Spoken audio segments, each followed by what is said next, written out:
The People Station V103, Big Tig doing big things. Happy New Year! Happy 2014, Big Tig back in the building. My first guest of 2014. Congratulations, Kandi. I'm your first guest. You're my first guest of the year. Oh, wow. It's nice. an honor. Hi, Kandi. Hello. With that and $5, you can get on the water. Okay. What's up, Atlanta? How you doing? Oh, I'm good. Okay, let's get to it. Lord have mercy. Last night on Real Housewives of Atlanta. Exactly. Lord have mercy. I'm just gonna read some of the quotes. Oh, Lord, I don't even know if I'm ready for the quotes. You gonna read? Okay. So Chuck Smith said to Phaedra, quote, "We're the first version of Friends with Benefits, girl." Wow.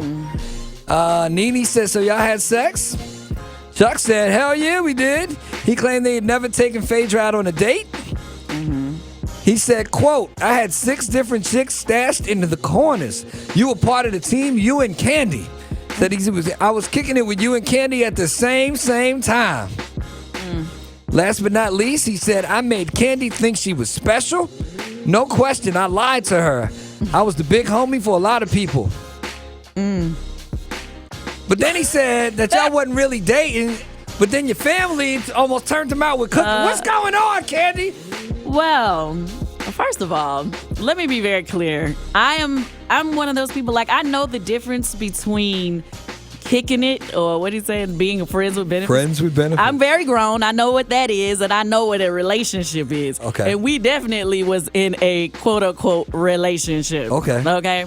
Like, he introduced me as his girlfriend. I had keys to his crib. Nice. He was hanging out with my mom. I was hanging, with his parents. That's like family. It wasn't like the little fly by night. So I was totally, you could imagine how I felt as I was sitting there watching that. I was like, really? Because you wasn't present when the conversation happened, so you had no idea. Right, no, I wasn't there. Phaedra told me about it later. Wow. But it's not the same as actually seeing it.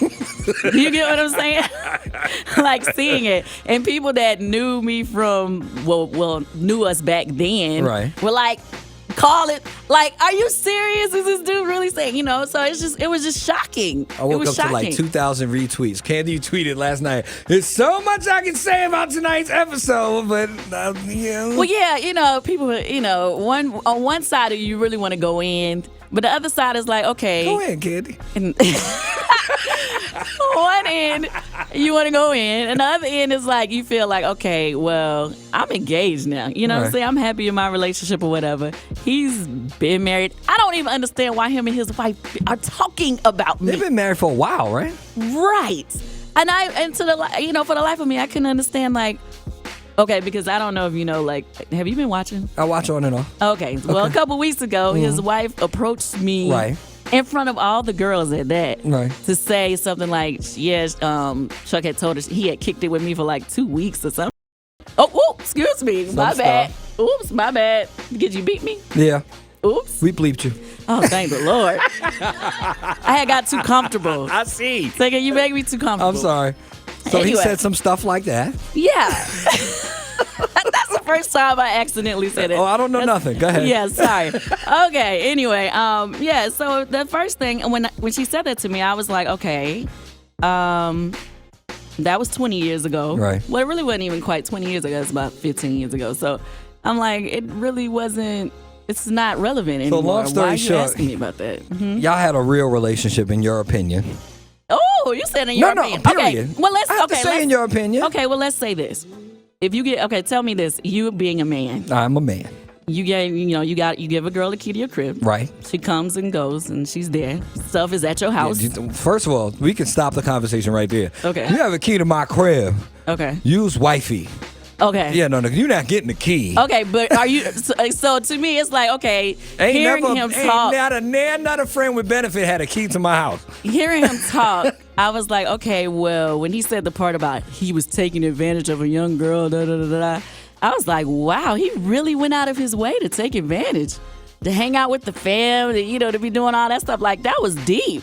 So either way, I don't really care. Okay. You know, it's like I've moved on. Okay. But I would appreciate it if he stopped. On one hand, he tried to make me feel like, well, not make me feel like, but make everybody else feel like I was dating all these different people when I was dating him. But then on the other hand, he felt the need to make me feel special. And then after that, he need to hang out with my family. Like, I'm confused. And then your family turned him out with the cooking. Yeah, like, can you get your story together? Lord have Stop mercy. lying. Kandi's in studio, ladies and gentlemen. You can tune in and turn up at watchv103.com.